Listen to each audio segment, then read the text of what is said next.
నమస్తే Telangana capital news కి స్వాగతం.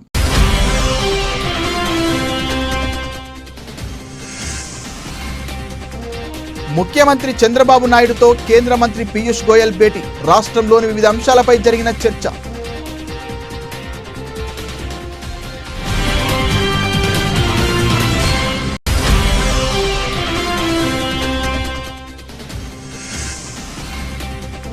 ఆరోగ్యకర సమాజ నిర్మాణంలో ప్రతి ఒక్కరూ భాగం కావాలి. ప్రజలకు పిలుపునిచ్చిన జిల్లా కలెక్టర్.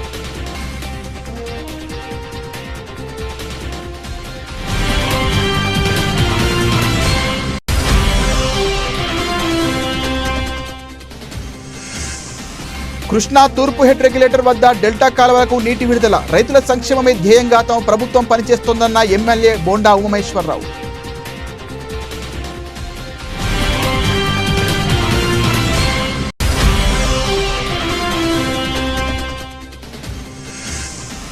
ఇంద్రకీలాద్రిపై అమ్మవారిని దర్శించుకునేందుకు పోటెత్తిన భక్తులు. ఎలాంటి అంతరాయం కలగకుండా ప్రత్యేక చర్యలు తీసుకున్న అధికారులు.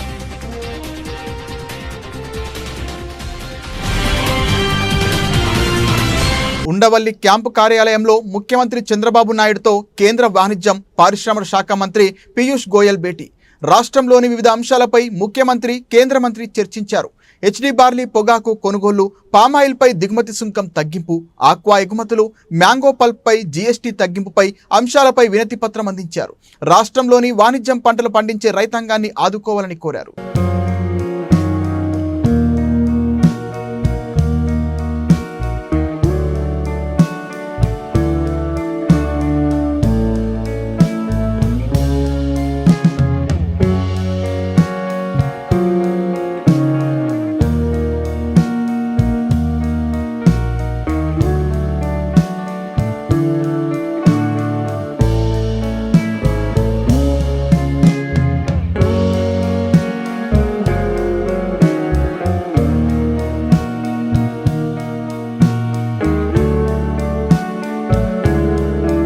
సరళ యోగాసనాల అభ్యసన ద్వారా సంపూర్ణ ఆరోగ్యాన్ని సొంతం చేసుకోవచ్చని, ప్రతి ఆసనంతోనూ ప్రత్యేక ప్రయోజనాలున్నాయని, ఆరోగ్యకర సమాజ నిర్మాణంలో ప్రతి ఒక్కరూ భాగస్వాములు కావాలని జిల్లా కలెక్టర్ డాక్టర్ జి లక్ష్మీజ పేర్కొన్నారు. యోగాంధ్ర మహోత్సవాల కార్యక్రమంలో భాగంగా విజయవాడ బీఆర్టీఎస్ యోగా స్ట్రీట్లో ఆదివారం జరిగిన యోగా అభ్యసన కార్యక్రమంలో కలెక్టర్ లక్ష్మీజ పాల్గొని ఐసిడిఎస్ మత్స్యశాఖ అధికారులు సిబ్బందితో కలిసి యోగాసనాలు వేశారు. ఈ సందర్భంగా కలెక్టర్ లక్ష్మీజ మాట్లాడుతూ, దేశ వారసత్వ సంపదతో అందరికీ ఆరోగ్యం ఆశయంతో ఇంత మంచి కార్యక్రమానికి మార్గనిర్దేశం చేసిన గౌరవ ప్రధాని, గౌరవ ముఖ్యమంత్రికి ధన్యవాదాలు తెలియజేస్తున్నట్లు తెలిపారు. 45 నిమిషాల సరళ యోగాసనాలతో బీపీ, మధుమేహం, ఒత్తిడి, హార్మోన్ల అసమతుల్యం వంటి సమస్యలకు చెక్ పెట్టొచ్చన్నారు. యోగాంధ్ర అభ్యసన కార్యక్రమాలను సద్వినియోగం చేసుకోవాలని సూచించారు. జిల్లాలో జూన్ 21 నాటికి కనీసం 10 లక్షల మందికి యోగాసనాలు నేర్పించే ఉద్దేశంతో 5,000 మంది శిక్షకులతో ప్రతిరోజు గ్రామ, వార్డు సచివాలయ స్థాయిలో కార్యక్రమాలు నిర్వహిస్తున్నామన్నారు. కార్యక్రమంలో ఐసిడిఎస్ పీడీ డి శ్రీలక్ష్మి, మత్స్యశాఖ DD Chakrani, DMHO doctor M Suhasini, doctor NTR Vaidya Seva coordinator doctor J Suman, AYUSH అధికారులు doctor V Rani, doctor Ramatlehi, ICDS మత్స్యశాఖల అధికారులు, సిబ్బంది తదితరులు పాల్గొన్నారు. యోగాంధ్ర కార్యక్రమం అనేది ఒక మాసోత్సవంగా మే 21 తారీఖు నుంచి జూన్ 21 తారీఖు వరకు మన రాష్ట్రంలో ఒక పండుగ వాతావరణం లాగా జరుపుకోవడం జరుగుతూ ఉంది. దీనికి ప్రోత్సాహం ఇస్తున్న గౌరవ ముఖ్యమంత్రి వర్యులు, అలాగే గౌరవ ప్రధానమంత్రి వర్యులకి ధన్యవాదాలు తెలియజేసుకుంటూ, అంతర్జాతీయ యోగా దినోత్సవం జూన్ 21 తారీఖున మనము మన దేశ సంపదనైన ఈ యోగా గురించి చర్చించుకోవడం, దీన్ని ప్రాక్టీస్ చేయడం, అలాగే ఈ అంతర్జాతీయ యోగా దినోత్సవాన్ని దేశంలోనే కాకుండా ఇతర దేశాలలో కూడా దాదాపుగా 70 దేశాలలో ప్రపంచవ్యాప్తంగా ఈరోజు చేసుకుంటున్నారు. ఎందుకంటే ఈ యోగా అనేది అంత ప్రాముఖ్యమైనది. మనం ఏ మెడిసిన్స్ లేకుండా, ఎక్కడ హాస్పిటల్స్ వెళ్ళకుండా మన ఇంట్లోనే ఒక అరగంట, 30 గంట, 1 గంట ఈ యోగాని ప్రాక్టీస్ చేస్తే మన ఆరోగ్యం బాగుంటుంది. లైఫ్ స్టైల్ డిసీజెస్ అయిన ఈ బీపీ, షుగరు, అట్లాగే ఈ హార్మోనల్ ఇంబ్యాలెన్స్, పీసీఓడి అంట, ఈ మూడ్ స్వింగ్, డిప్రెషన్, ఇటువంటి అన్నిటికీ పరిష్కారం ఈ యోగాలో ఉంది. యోగా అంటే మనకు ఈ ఋషిమునులు చేయడము, బాగా సాధకులు చేయడము, హిమాలయాల్లో చేస్తారు, ఇటువంటిది మనకు తెలిసి ఉంటుంది. కానీ యోగా అంటే మనం కూడా చేయొచ్చు. ప్రతి ఒక్కరూ ప్రతి ఇంట్లో ప్రతి చోట చేసుకోవచ్చు ఈ యోగాని. అందుకోసమే యోగాంగ కార్యక్రమం ఈరోజు ఏదైతే మనం చేశామో ఈ 45 నిమిషాలు, ఇది కామన్ యోగా ప్రోటోకాల్. అంటే ప్రతి ఒక్కరూ ఎక్కడైనా వారికి టైం ఉన్నప్పుడు చేసుకోగలిగే ఈ యోగా ప్రోటోకాల్. దీంట్లో 1-2 ఆసనాలు కొంచెం కష్టంగా అనిపిస్తాయి 1-2 రోజులు తప్పితే, ఒక 3 రోజులు ప్రాక్టీస్ చేస్తే ఇవన్నీ సునాయాసంగా మనం అందరం ప్రాక్టీస్ చేసుకోవచ్చు. ఈ యోగా ప్రోటోకాల్ కనుక మనము ప్రాక్టీస్ చేస్తే మనం మొత్తం యోగా చేస్తే ఎంతైతే బెనిఫిట్ పొందుతుందామో అంతగా. రైతులకు సకాలంలో సాగునీరు అందిస్తూ వారి సంక్షేమమే ధ్యేయంగా తమ ప్రభుత్వం పనిచేస్తోందని ప్రభుత్వ సెంట్రల్ నియోజకవర్గ శాసనసభ్యులు బోండా ఉమామహేశ్వరరావు అన్నారు. కృష్ణా తూర్పు హెడ్ రెగ్యులేటర్ వద్ద ఆదివారం కృష్ణా తూర్పు డెల్టా కాలువలకు నీటిని విడుదల చేసే కార్యక్రమానికి జిల్లా కలెక్టర్ డాక్టర్ జి లక్ష్మీజ, ప్రభుత్వ వైపులు శాసనసభ్యులు బోండా ఉమామహేశ్వరరావు, యార్లగడ్డ వెంకట్రావు, అవనిగడ్డ శాసనసభ్యులు మండలి బుద్ధప్రసాదులు ముఖ్య అతిథులుగా హాజరయ్యారు. పూజా కార్యక్రమం అనంతరం కృష్ణా తూర్పు డెల్టాకు నీటిని విడుదల చేశారు. రైవస్ కాలువకు 700, బందరు కాలువకు 300, మొత్తంగా 1000 క్యూసెక్ల నీటిని ప్రకాశం బ్యారేజీ నుండి విడుదల చేశారు. అనంతరం ప్రభుత్వ వైపు శాసనసభ్యులు బోండా ఉమామహేశ్వరరావు మాట్లాడుతూ తమ ప్రభుత్వం ఎప్పుడు అధికారంలోకి వచ్చినా కృష్ణా డెల్టాను కాపాడుకుంటూ సరైన సమయంలో సకాలంలో నీటిని విడుదల చేయడం నిరంతరం జరుగుతుందన్నారు. గతంలో నీరు విడుదల చేయాలని అనేక పోరాటాలు చేసేవారన్నారు. జూన్ 15న డెల్టాకు నీటి విడుదల వల్ల 7,40,000 ఎకరాల ఆయకట్టుకు సాగునీరంది రైతులు సంతోషం వ్యక్తం చేస్తున్నారన్నారు. రైతులకు సకాలంలో సాగునీరు అందక కృష్ణా డెల్టా ఎండిపోయే పరిస్థితి గత ప్రభుత్వ కాలంలో ఉండేదన్నారు. తమ ప్రభుత్వం రైతు పక్షపాతని రాష్ట్ర ముఖ్యమంత్రి నారా చంద్రబాబు నాయుడు ఆధ్వర్యంలో రైతులకు పూర్తి స్థాయిలో సాగునీరు అందించడంతో పాటు ఎరువులు, విత్తనాలు సకాలంలో అందించి పండిన పంటకు గిట్టుబాటు ధర కల్పిస్తూ అన్ని రకాలుగా రైతులను ఆదుకుంటున్నామన్నారు. ఈరోజు చాలా శుభదినం. ఇప్పుడే కృష్ణా డెల్టా రైతుల కోసం విజయవాడ కృష్ణా బ్యారేజీ మీద నుంచి గౌరవ కలెక్టర్ గారు, అలాగే సీనియర్ శాసనసభ్యులు మండల బుద్ధప్రసాద్ గారు, అలాగే గన్నవరం శాసనసభ్యులు వెంకట్రావు గారు చేతుల మీదుగా ఇప్పుడే కృష్ణా డెల్టాకి నీళ్లు వదలటం అనేది స్టార్ట్ చేశాం. తెలుగుదేశం ప్రభుత్వం ఎప్పుడు అధికారంలోకి వచ్చినా కృష్ణా డెల్టాని కాపాడుకుంటూ కృష్ణా డెల్టాకి సరైన సమయంలో నీళ్లు విడుదల చేయటం అనేది ఒక్క తెలుగుదేశం ప్రభుత్వంలోనే కంటిన్యూగా జరుగుతుంది. గతంలో మేము ప్రతిపక్షంలో ఉన్నప్పుడు ఆ రోజు మండల బుద్ధప్రసాద్ గారు కూడా ఇక్కడ అనేక పోరాటాలు చేశారు కృష్ణా డెల్టా వాటర్ కోసం. అంటే రైతుల కోసం పోరాటాలు చేస్తేనే నీళ్లు వదిలే పరిస్థితి నుంచి రైతులు అడగకుండానే షెడ్యూల్ ప్రకారం ఏదైతే ఇవాళ జూన్ 15వ తారీఖు ఉందో 15వ తారీఖుకి డెల్టాకి నీళ్ళు ఇవ్వటం వల్ల 7,40,000 ఎకరాల పైన ఇవాళ కృష్ణా డెల్టాలో ఉన్న రైతాంగం అంతా కూడా వాళ్ళకి ఒక పండగ, వాళ్ళకి సంతోషం, అలాగే వాళ్ళకి అండగా ఈ ప్రభుత్వం నిరంతరం కూడా వాళ్ళకి అండగా ఉంటా ఉంది. దాదాపు పోయిన సంవత్సరం అంతకుముందు అయితే సంతోషంగా ఉంది. ముఖ్యమంత్రి శ్రీ నారా చంద్రబాబు గారు కృష్ణా డెల్టాకి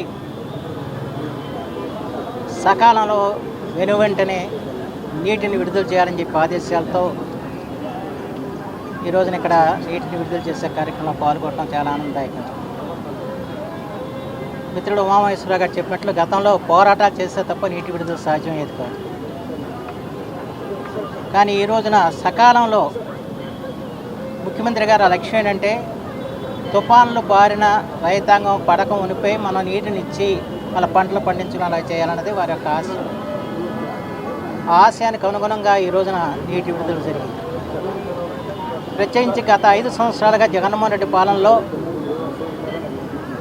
ఈ జలవనరుల శాఖ నామరూపాలు లేని పరిస్థితి కల్పించారు. ఎక్కడ కూడా నిధులు ఇచ్చిన పరిస్థితి లేదు. కనీసం మురుగు కాలువల్లోనూ కాలువల్లోనూ తూటుకాడ, గురపటెక్క, కెక్కిస్స లాంటివి కూడా తీసిన పరిస్థితి లేదు. దానివల్ల కొద్దిపాటి వర్షానికే రైతాంగం తీవ్రంగా నష్టపోయిన పరిస్థితి. చంద్రబాబు గారు ముఖ్యమంత్రి కాగానే ఇరిగేషన్ మంత్రిగా శ్రీ నిమ్మల రామానాయుడు గారు ఆరుగాలం కష్టపడే రైతు సోదరుల కోసం కూటమి ప్రభుత్వం మన 3వ తారీఖున కృష్ణా జిల్లా ఇరిగేషన్ అధికారులతో కృష్ణా జిల్లా కలెక్టర్తో సమావేశం ఏర్పాటు చేసిన సంగతి మీడియా సోదరులకు తెలిసిందే. 10వ తారీఖే నీళ్లు ఉందామని ఉద్దేశం, కానీ రైతులు దుక్కి దున్నని పరిస్థితి, రైతులు నారుమళ్ళు పోతాకి రెడీ అవ్వలేదని చెప్పి దాన్ని 15వ తారీఖు వాయిదా వేసిన పరిస్థితి. గత ప్రభుత్వం ఖరీఫ్కి కానీ రబీకి కానీ నీళ్లు ఇస్తామో ఇవ్వమో చెప్పకుండా రైతు సోదరులను ఇబ్బంది పెట్టిన పరిస్థితి మనం గత 5 సంవత్సరాలు గత పాలకుల వ్యవహారం మనం చూసిన పరిస్థితి. ఆఖరికి కనీసం గండ్లు పూడ్చడానికి ఒక తట్టమట్టి వేయటం కానీ, లేకపోతే గట్టులు స్ట్రెంథన్ చేయడానికి ఒక తట్టమట్టి వేయటం కానీ తీయటం కానీ ఎంతసేపు అమ్ముకుంటాకి తవ్వి దారుణంగా తవ్విన పరిస్థితి గన్నవరం నియోజకవర్గమైనా బయటైనా. మొన్న అంబాపురం దగ్గర వరదలు రావడానికి, సింగనగర్ దగ్గర వరదలకు కూడా బుడమేరు ఫ్లడ్స్ ఈ స్థాయిలో కాకపోయినా కొంతమేరకు రావడానికి కారణం ఈ మట్టి తవ్విన పాపం. అలాగే గత పాలకులు తూటికాడ కూడా తీయని పరిస్థితి. 5 సంవత్సరాల్లో డెల్టా మీద అసలు 10 పైసలు కూడా ఖర్చు పెట్టిన పరిస్థితి.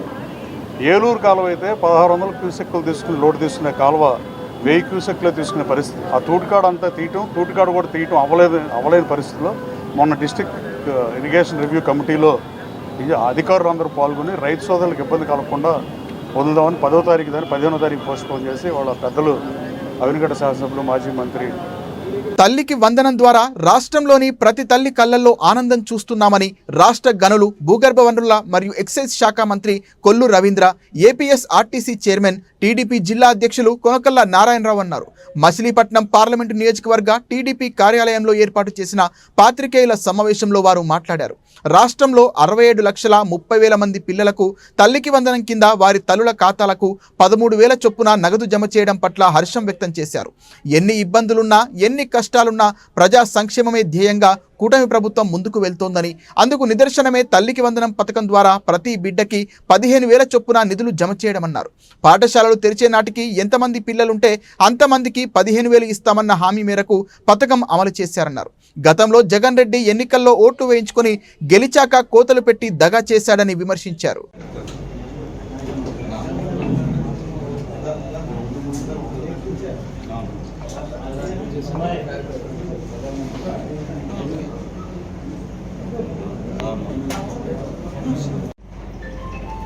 అన్ని రకాలుగా అభివృద్ధిని కోల్పోయి ఒక పక్కన ప్రజల్ని, రాష్ట్రాన్ని ఇబ్బంది పెడతా ఉంటే ఆనాడు కూటమి ప్రభుత్వం ప్రజలకు హామీ ఇచ్చింది. 3,000 రూపాయల పెన్షన్ని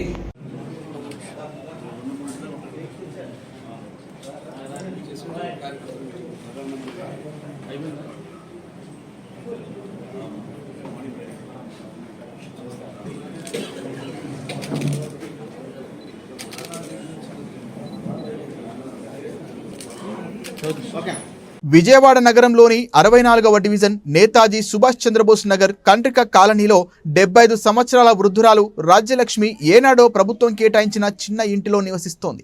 ఈ గృహం స్లాబ్ దెబ్బతిని కూలిపోవడానికి సిద్ధంగా ఉంది. బిక్కుబిక్కుమంటూ వృద్ధురాలు ఒక్కరే నివాసం ఉంటున్నారు. మీటర్ పనిచేయడం లేదనే సాకుతో ఆదాని కంపెనీ సిబ్బంది మోసపూరితంగా వృద్ధురాలి ఇంట్లో పాత మీటర్ తొలగించి ప్రీపెయిడ్ స్మార్ట్ మీటర్ను బిగించారు. సమాచారం తెలుసుకున్న స్థానిక సిపిఎం కార్యకర్తలు స్మార్ట్ మీటర్ ప్రమాదాన్ని వివరించగా రాజ్యలక్ష్మి, ఇతర స్థానిక ప్రజలు ప్రభుత్వంపై ఆగ్రహం వ్యక్తం చేశారు. సిపిఎం కార్యకర్తలు స్థానికులతో కలిసి రాజ్యలక్ష్మి ఆందోళన నిర్వహించారు. సమాచారం తెలుసుకున్న అనంతరం నేడు సిపిఎం రాష్ట్ర కార్యదర్శి వర్గ సభ్యులు సిహెచ్ బాబురావు నేడు కంట్రిక కాలనీలో పర్యటించి స్మార్ట్ మీటర్కు వ్యతిరేకంగా పోరాడిన రాజ్యలక్ష్మిని, స్థానిక ప్రజలను అభినందించారు. రాజ్యలక్ష్మి గృహాన్ని సందర్శించారు. కాలనీలో బాబురావు, సిపిఎం కార్యకర్తలు వివిధ ప్రాంతాల్లో పర్యటించి స్మార్ట్ మీటర్లపై ప్రజలను చైతన్యపరిచారు. కరపత్రాలు పంపిణీ చేశారు. ఈ సందర్భంగా బాబురావు మాట్లాడుతూ కూటమి ప్రభుత్వం సంవత్సరం పూర్తయిన సందర్భంలో తొలి అడుగు పేరుతో సంబరాలు చేస్తోంది. విద్యుత్ విషయంలో కూటమి ప్రభుత్వం తొలి అడుగులోనే తప్పటడుగు వేసింది. విజయవాడలోని నేతాజీ సుభాష్ చంద్రబోస్ నగర్ కండ్రిక కాలనీలో రాజ్యలక్ష్మి అనే వృద్ధురాలికి ఇల్లు కూలిపోతూ ఉంది. ప్రభుత్వం పేదవారికి ఇచ్చినటువంటి ఇల్లువి, పేదలకి P4 పేరుతో సహకారం అందిస్తామని చెప్పినటువంటి ప్రభుత్వం కరెంటు ఛార్జీలు, సర్దుబాటు ఛార్జీలు పెంచేసింది. ఇప్పుడు దొంగచాటుగా వచ్చి అదానీ స్మార్ట్ మీటర్లు బిగిస్తున్నారు. ఇదే మీటర్ బిల్లు రావటం లేదని ఫిర్యాదు చేస్తే దాని సంగతి చేయకుండా అదానీ కంపెనీకి సంబంధించిన మీటర్ను మార్చేశారు. మీటర్ మార్చారని అనుకున్నారు. ఈ విషయం తెలిసిన తర్వాత వారు, స్థానికులు, సిపిఎం కార్యకర్తలు అందరూ కలిపి ఈ అదానీ స్మార్ట్ మీటర్ బాగోతాన్ని చెప్పిన తర్వాత ప్రజలందరూ ఆందోళన చేశారు. మీరు ఈ స్మార్ట్ మీటర్లు తీయకపోతే ఊరుకోమని హెచ్చరించిన తర్వాత మళ్ళీ ఆ అదానీ స్మార్ట్ మీటర్ తీసి మళ్ళీ డిజిటల్ పాత మీటర్ని ఇక్కడ ఏర్పాటు చేయడం జరిగింది. అంటే ఈ అదానీ స్మార్ట్ మీటర్లు దొంగచాటున ప్రజల కళ్ళు గప్పి ప్రభుత్వ అండతో మోసం చేసి ఇళ్లల్లో మారుస్తున్నారు. కొత్తగా కట్టుకునే ఇళ్లకి మీటర్లు మార్చడం లేదు, కంప్లైంట్ ఉన్న ఇళ్లకి మీటర్లు మార్చేయటం లేదు, ఇంట్లో లేనప్పుడు వచ్చేసి మీటర్లు మార్చేయటం. అలాగే ఈ మీటర్ వల్ల లాభం ఉందని చెప్పి జనాలను మోసం చేసి మీటర్లు మార్చడం. ఇలా ప్రభుత్వం దొంగచాటుగా ఈ మీటర్లు బిగిస్తూ ఉంది.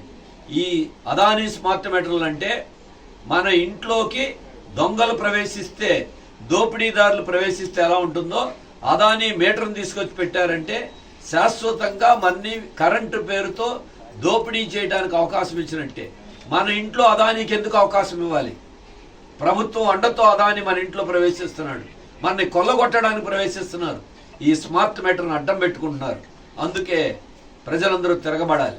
గతంలో తెలుగుదేశం నాయకులు చంద్రబాబు గారైనా లోకేష్ గారైనా ఏం చెప్పారు? అదానీ మీటర్లు లేదు, స్మార్ట్ మీటర్లు పెడితే పగలగొట్టండి అన్నారు. ఇప్పటికే రాష్ట్రంలో జనం తెలుసుకుంటున్నారు. నంద్యాల జిల్లా బేతంచెర్లలో స్మార్ట్ మీటర్లు పెడతా ఉంటే పగలగొట్టారు అడ్డుకుని.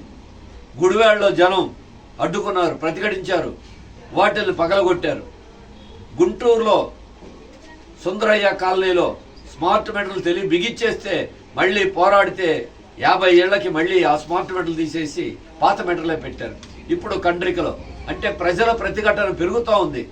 తెలియగానే ప్రజలందరూ కూడా అప్రమత్తం. ఇటీవల సాక్షిలో మహిళల్ని అవమానపరిచారని పొదిలిలో నిరసన చేస్తుంటే మహిళలపై రాళ్లు, చెప్పులు వేస్తారా అని మంత్రి కొలుసు పార్థసారథి ఆగ్రహం వ్యక్తం చేశారు. మంగళగిరిలోని టీడీపీ కేంద్ర కార్యాలయంలో జరిగిన విలేకరుల సమావేశంలో కొలుసు పార్థసారథి మాట్లాడుతూ ప్రజాప్రతినిధులు ఎవరైనా సరే రైతులకు న్యాయం చేయాలి గాని ఎవరైనా సరే రండి తొక్కి పడేస్తామంటారా? పొదిలిలో పొగాకు రైతులకు పరామర్శించాలనే కక్షతో జగన్ వెళ్లారు అని ఎద్దేవా చేశారు. పరామర్శ ముసుగులో ఇటువంటి విధ్వంసకర పనులు చేసేవారిని రైతు సోదరులు క్షమించరని పేర్కొన్నారు. సమాజంలో తమ మనోభావాలు దెబ్బతిన్నాయని మహిళలు వారిని రక్షించబోయిన పోలీసుల మీద రాళ్లు, చెప్పులు వేశారని ఎద్దేవా చేశారు. ఇక్కడ ఎవడైనా రాని తొక్కి పడేస్తాం.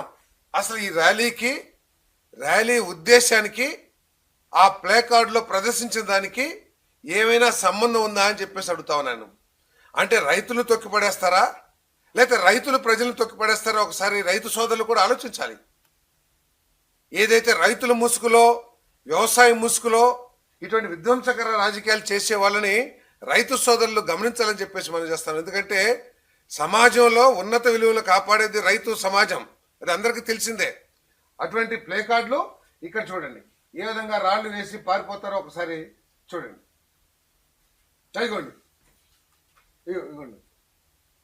రాళ్ళు ఏ విధంగా వేస్తున్నారో ఒక్కసారి ఆలోచించేయండి.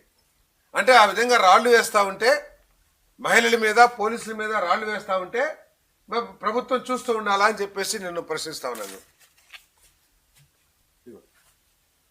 ఇదిగోండి, ఇందాక ఒక అబ్బాయి గళ్ళ చొక్కానో లేదా రంగు చొక్కానో వేసుకున్న అబ్బాయి, ఇప్పుడేమో తెల్ల చొక్కా వేసుకున్న అతను ఏ విధంగా అక్కడక్కడ మనుషులు పెట్టి రాళ్ళు యూజ్ చేస్తున్నారో ఒకసారి చూడమని చెప్పేసి మనం చేస్తా ఉన్నాను నేను. ఇదిగోండి, ఇతను ఒకడు, ఇంకొక విజువల్స్లో వేరే అతను.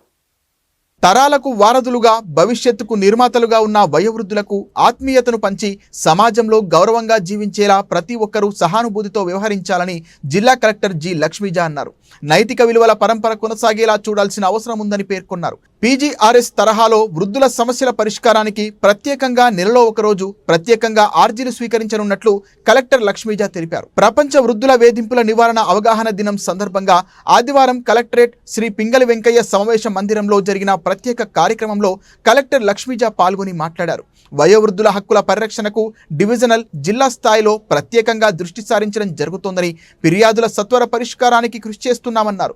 వృద్ధుల అనుభవం వెలకొట్టలేని అమూల్య సంపద అని వారిని మనం ఇప్పుడు ఎలా చూస్తామో భవిష్యత్తులో మన పిల్లలు మనల్ని అలా చూస్తారన్న విషయాన్ని గుర్తుంచుకోవాలన్నారు. వృద్ధులు ఆరోగ్యంగా, సుసంపన్నంగా, ఆనందంగా ఉన్నప్పుడే స్వర్ణాంధ్ర సాకారమవుతుందన్నారు. స్విట్జర్లాండ్ తరహాలో వృద్ధులకు సేవ చేసి క్రెడిట్స్ పోగేసుకుని అవసరమైనప్పుడు తిరిగి ఉపయోగించుకునే టైం బ్యాంకు విధానాన్ని జిల్లాలో అమలు చేసేందుకు చర్యలు తీసుకున్నట్లు వెల్లడించారు. కేంద్ర రాష్ట్ర ప్రభుత్వాల వికసిత్ భారత్ స్వర్ణాంధ్ర సాకారానికి వయోవృద్ధులు తోడ్పాటును అందించాలని విజ్ఞప్తి చేశారు. ప్రధానమంత్రి జన్ ఆరోగ్య యోజన కార్డులు పొందేందుకు రిజిస్టర్ చేసుకోవాలన్నారు. పీజీఆర్ఎస్ తరహాలో వృద్ధుల సమస్యల పరిష్కారానికి ప్రత్యేకంగా నెలలో ఒకరోజు ప్రత్యేకంగా ఆర్జీలు స్వీకరించనున్నట్లు కలెక్టర్ లక్ష్మీజా తెలిపారు. సరళ యోగాసనాల ఆచరణల ద్వారా ఆరోగ్యవంతంగా ఉండొచ్చని ఆయన సూచించారు. అందరికీ నమస్కారం. ఈరోజు ప్రపంచ వృద్ధుల వేధింపుల అవగాహన దినోత్సవం ఈరోజు నిర్వహించడం జరుగుతూ ఉంది. సీనియర్ సిటిజన్స్, వృద్ధులు, వయోవృద్ధులు ఎవరైతే ఉన్నారో సో వాళ్ళ జీవితం బాగుండాలంటే వాళ్ళకి సపోర్టింగ్ సిస్టమ్ ఉండాలి. ఎక్కడైనా వాళ్ళకి అట్రాసిటీస్, వేధింపులు జరుగుతూ ఉందంటే దాన్ని అరికట్టాలి. దానికి యంత్రాంగం మొత్తం పోలీస్ నుంచి, రెవెన్యూ నుంచి, అలాగే డిపార్ట్మెంట్స్ అందరూ ముందుకు రావాలి, సహకరించాలి. ఏదైతే సీనియర్ సిటిజన్స్ రైట్స్ ఉన్నాయో ఆ రైట్స్ని ప్రొటెక్ట్ చేయాలి. వాళ్ళు యంగ్గా ఉన్నప్పుడు ఈ సమాజం పురోగతికి, సమాజం డెవలప్మెంట్కి ఎంతో కృషి చేసి ఇప్పుడు ఏజ్ అయ్యి ఉన్నారు. సో ఇప్పుడు వాళ్ళ దగ్గర ఎక్స్పీరియన్స్ ఉంది. సో దాన్ని మనము ఉపయోగించుకుంటూ ఇప్పుడు ఉన్న యూత్స్కి, ఇప్పుడు ఉన్న యంగ్ జనరేషన్స్కి వాళ్ళ మార్గదర్శకాలను ఇప్పిస్తూ యంగ్ జనరేషన్ని మంచి దిశలో తీసుకెళ్ళడానికి ఎంతో సీనియర్ సిటిజన్స్ మనకు ఉపయోగపడతారు. సో ఆ ప్రకారంగా వాళ్ళని ఒక రిసోర్స్గా మనము కన్సిడర్ చేసి రిసోర్స్ఫుల్గా వాడుకొని ఇప్పుడు ఏదైతే సమాజం ఉందో దీనికి మళ్ళీ ఇంకా పురోగతి ముందుకు వృద్ధి చెందడానికి ఉపయోగపడేలాగా మనము సిస్టమ్ ముందుకు తీసుకెళ్లాల్సి ఉంటుంది. కాబట్టి ఈరోజు ఎన్టీఆర్ జిల్లాలో కూడా ఈ కార్యక్రమం నిర్వహించడం జరిగింది. ఈ కార్యక్రమం ద్వారా ఇప్పుడే చర్చలు చేసి మనం ప్రతి నెల ఒకరోజు ప్రత్యేకంగా వృద్ధుల కోసమే ఒక గ్రీవియన్స్ రోజును కూడా పెట్టడం జరుగుతూ ఉంది. అట్లాగే ఈ టైం బ్యాంక్ అనే కాన్సెప్ట్ అయితే ఉంది. ఎట్లాగైతే మనము ఈ డబ్బులు అదా చేసి బ్యాంకులో వేసుకుంటాం, అలాగా సీనియర్ సిటిజన్స్కి, వృద్ధులకి హెల్ప్ చేస్తే యూత్స్ సో వాళ్ళ ఖాతాలో టైం అలా సేవ్ అవుతుంది. అది ఒక రిజిస్టర్ మెయింటైన్ చేసుకుంటూ నెక్స్ట్ వాళ్ళకి కావాల్సి వాళ్ళ ఇంటి వాళ్ళకో లేదా వేరే వాళ్ళకో లేదా వాళ్ళకే నెక్స్ట్ టైం ఎవరికైనా వేరే సైడ్ నుంచి హెల్ప్ కావాలంటే సో దాన్ని ఎన్కాష్ చేసుకునేలాగా ఆ క్రెడిట్ని, ఆ టైం బ్యాంక్లో ఉన్న టైంని వీళ్ళు వాడుకునేలాగా ఒక టైం బ్యాంక్ కూడా మనము రెడీ చేయడం జరుగుతుంది. ఇదే కాకుండా ఏదైతే యంగ్ జనరేషన్స్, స్కూల్ పిల్లలు, యూత్స్ ఉన్నారో వీళ్ళకి సీనియర్స్ నుంచి చాలా వరకు ఆ వాల్యూ సిస్టమ్ ట్రాన్స్మిషన్ చాలా అవసరం. సో వాల్యూ సిస్టమ్ అనేది తరతరాలుగా వస్తుంది. అంటే కూడా వృద్ధులు మనం ఎలా గౌరవంగా ఉండాలి అనేది నా అభిప్రాయంగా చెప్తున్నాను. వాసవ్య మహిళా మండలి నుంచి మావి చిన్న చిన్న సలహాలు ఏంటంటే, మనం హాస్పిటల్లో వృద్ధులు ఉన్నప్పుడు వాళ్ళకి కంపెనీ ఎవరు ఉండట్లేదు హాస్పిటల్లో. అలాంటి చోట్ల మనకి ఎవరైనా కంపెనీ ఉండేటట్లు చేయడం. అక్కడ మనం ఈ టైం బ్యాంక్ అని స్విట్జర్లాండ్లో ప్రవేశపెట్టారు. దాన్ని మనం ఇక్కడ ఎన్టీఆర్ జిల్లాలో వినూత్నంగా చేస్తే గనక అదొకటి బాగుంటుంది. అలాగే వృద్ధులవి మన సమస్యలే మనం చెప్పుకుంటా ఉంటే మన సమస్య మనకు పెద్దగా ఉంటుంది. దాంతోపాటు ఇంకొక 10 మందితో మనం కలిసినప్పుడు మన సమస్య చిన్నదైపోతుంటుంది.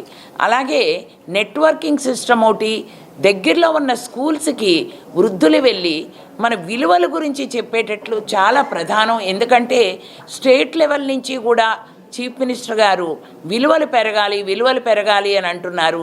సో వృద్ధులందరూ కూడా చాలా ఒక విలువలున్న ఒక సమాజంలోంచి ఇప్పుడు ఒక టెక్నాలజీ యుగంలోకి మనం వచ్చాం. కాబట్టి మనం అనుభవించింది ఏంటి పిల్లలకి చక్కగా స్టోరీస్ లాగా చెప్తే గనక అది చాలా బాగుంటుంది. ఎందుకంటే నేను రోజు మా మనవడితో అలాంటివే చెప్తూ ఉంటాను. కాబట్టి మా నానమ్మ పేరేంటో కూడా వాడు చెప్తూ ఉంటాడు, మా అమ్మమ్మ పేరేంటో కూడా వాడు చెప్తూ ఉంటాడు. సో పిల్లలకి తరతరాలుగా మనం ఎలాంటి జీవితంతో వచ్చాము అనేది వాళ్ళకి తెలియజేస్తే గనక ఇప్పుడున్న మనకి సోషల్ మీడియాలో కానీ యూట్యూబ్లో కానీ వీటిలో వచ్చే ప్రభావం పిల్లలకి తగ్గి ఇది చెయ్యొచ్చా అని మనల్ని అడుగుతూ ఉంటారు. లేకపోతే ఏంటంటే వాళ్ళు అదే ఒక రోల్ మోడల్ కింద అనుకుని చేస్తూ ఉంటారు. సో ఇవన్నీ మనం చేస్తే కనుక మనం ఎన్టీఆర్ జిల్లాని ఒక పైలట్ ఇంటర్వెన్షన్స్ చేసి స్టేట్కి ఒక రోల్ మోడల్ డిస్ట్రిక్ట్గా మనం వృద్ధులకి చేద్దాము. సీనియర్ సిటిజన్ సమస్య ఒక జాతీయ సమస్యగా తయారైంది. పూర్వం ఉమ్మడి కుటుంబాలు ఉండేవి, మనందరికీ తెలుసు. 4-5 తరాలుగా కలిసి ఉండేవారు. ఆనాడు గ్రామీణ వాతావరణంలో అన్నీ కూడా గ్రామ స్వయం సమృద్ధిగా ఉండి బయటికి వెళ్ళే అవకాశాలు చాలా తక్కువ ఉండేవి. ఆనాడు వృత్తి వ్యాపారాలు వంశపారంపర్యంగా జరుగుతుండేవి. ఆనాడు పెద్దల్ని నలుగురు పిల్లలు ఉంటారు కాబట్టి ఎవరో ఒకరు వాళ్ళ యొక్క జాగ్రత్తలు తీసుకునేవారు. రాను రాను పారిశ్రామిక యుగం అట్లాగనే ఉత్పత్తులు మన ఈ గ్లోబలైజేషన్ కమ్యూనికేషన్స్ పెరగటం వల్ల గ్లోబలైజేషన్ వచ్చిన తర్వాత ప్రపంచమంతా కుగ్రామైన తర్వాత పిల్లలు ఎక్కడెక్కడో ఉద్యోగరీత్యా వ్యాపారరీత్యా వెళ్ళిపోవడము, పెద్దవాళ్ళు వారు ఉంటున్నటువంటి గ్రామంలో ఉండి వారు అనేక సమస్యలు ఎదుర్కొనే చూసేవాళ్ళు లేక పలకరించేవాళ్ళు లేక చాలా ఇబ్బందులు ఎదుర్కొంటున్నారు. ఇటువంటి పరిస్థితుల్లో మరి ఐక్యరాజ్య సమితి వారు కూడాను మొత్తం ప్రపంచం మొత్తం కూడా అనేక విషయాలు పరిశీలించి వృద్ధులకి సీనియర్ సిటిజన్స్కి ఎంతో కొంత వాళ్ళకి వెల్ఫేర్ కోసం కొన్ని కార్యక్రమాలు చేపట్టాలని చెప్పేసి అని ప్రపంచ దేశాలకి కొన్ని గైడ్లైన్స్ ఇవ్వటం, దాని ప్రకారంగా మన భారత ప్రభుత్వం కూడా నేషనల్ పాలసీని ఒకటి అనౌన్స్ చేయడం, దానికి అనుగుణంగా మన రాష్ట్ర ప్రభుత్వాలు కూడా ఒక యాక్షన్ ప్లాన్ తయారు చేసి సీనియర్ సిటిజన్స్ యొక్క వెల్ఫేర్ కోసం అనేక రకాల పథకాలను కూడా చేపట్టడం జరిగింది. అందుట్లో భాగంగానే మరి వాళ్ళ నిరుద్యోగ సమస్య పెరిగింది. ప్రైవేటు ఉద్యోగాలు అవి కూడా మీకు ఇదివరట్లాగా మనకి పెన్షన్లు వచ్చే ఉద్యోగాలు భవిష్యత్తులో లేవు. ఇప్పుడు ఈ పరిస్థితులు ఏమంటే ఉద్యోగ భద్రత లేదు, భవిష్యత్తు చాలా ప్రమాదకరంగా ఉంది. ఈ పరిస్థితుల్లో పిల్లలే తమ కుటుంబం. కృష్ణానది తీరాన ఇంద్రకీలాద్రిపై కొలువుదీరిన శ్రీ దుర్గా మల్లేశ్వర స్వామి దేవస్థానంలో అమ్మవారిని దర్శించుకునేందుకు భక్తులు పెద్ద ఎత్తున తరలి రావడంతో ఇంద్రకీలాద్రి భక్తులతో పోటెత్తింది. భక్తులు వేలాది మంది తరలి రావడంతో దేవస్థానం అధికారులు భక్తులకు ఎలాంటి అంతరాయం కలగకుండా అధికారులు ప్రత్యేక చర్యలు తీసుకోవడం జరిగింది. ఇంద్రకీలాద్రిపై 2 తెలుగు రాష్ట్రాలతో పాటు వివిధ ప్రాంతాలకు చెందిన అమ్మవారి భక్తులు తెల్లవారుజాము నుండే క్యూ లైన్లు రద్దీగా కనిపించాయి. భక్తుల రద్దీ రీత్యా ఉదయం 10 గంటల నుండే అంతరాలయ దర్శనం రద్దు చేయాలని, 500 రూపాయల దర్శనం టికెట్లు అమ్మకాలు నిలుపుదల చేయాలని ఆలయ కార్యనిర్వాహక అధికారి వికే శివనాయక్ ఆదేశించారు. కొండపైన క్లాక్ రూమ్, మొబైల్ ఫోన్ భద్రపరచడం కోసం భక్తులు పెద్ద సంఖ్యలో ఉండడం కెమెరాల్లో గమనించిన ఈవో వెంటనే రద్దీ నియంత్రణ చర్యలు చేపట్టాలని ప్రధానాలయం ప్రోటోకాల్ ఏఈఓ రమేష్ బాబును ఆదేశించారు. వెంటనే సెక్యూరిటీ సిబ్బందిని పంపి తొక్కిసలాట లేకుండా క్రమబద్ధీకరించడమైంది. సామాన్లు భద్రపరిచే చోట భక్తులు ఇబ్బంది పడుతున్న సిబ్బంది సంఖ్య పెంచి సత్వర ఏర్పాట్లు చేయకుండా ఉన్న క్లాక్ రూమ్ కాంట్రాక్ట్ను నోటీసులు జారీ చేయాలని ఈవో ఆదేశించారు. భక్తుల రద్దీని దృష్టిలో ఉంచుకొని ఈవో శివనాయక్ ప్రధాన ఆలయం నుండి దుర్గాఘాట్ వరకు కాలినడకన క్యూ లైన్లు, క్లాక్ రూమ్, చెప్పుల stand, cell phone deposit counter పరిశీలన చేశారు. దర్శనం క్యూ లైన్ నిలిచిపోవడం, పిల్లలు, పెద్ద వయసు వారు వేచి ఉండడం గమనించి వైర్లెస్ సెట్లో సిబ్బందికి ఆదేశాలు జారీ చేశారు. భక్తులు ప్రశాంతంగా అమ్మవారిని దర్శనం చేసుకోవడం జరిగింది. బులెటిన్ ముగించే ముందు హెడ్లైన్స్ మరోసారి.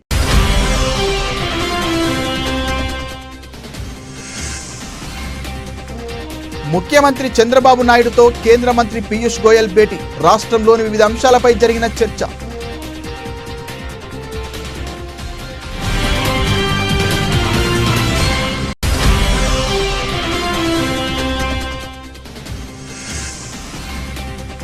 ఆరోగ్యకర సమాజ నిర్మాణంలో ప్రతి ఒక్కరూ భాగం కావాలి, ప్రజలకు పిలుపునిచ్చిన జిల్లా కలెక్టర్.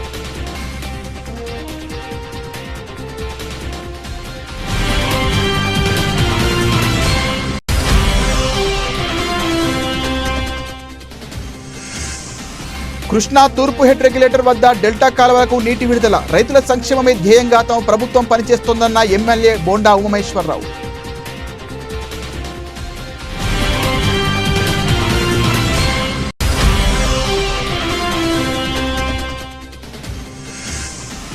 ఇంద్రకీలాద్రిపై అమ్మవారిని దర్శించుకునేందుకు పోటెత్తిన భక్తులు, ఎలాంటి అంతరాయం కలగకుండా ప్రత్యేక చర్యలు తీసుకున్న అధికారులు.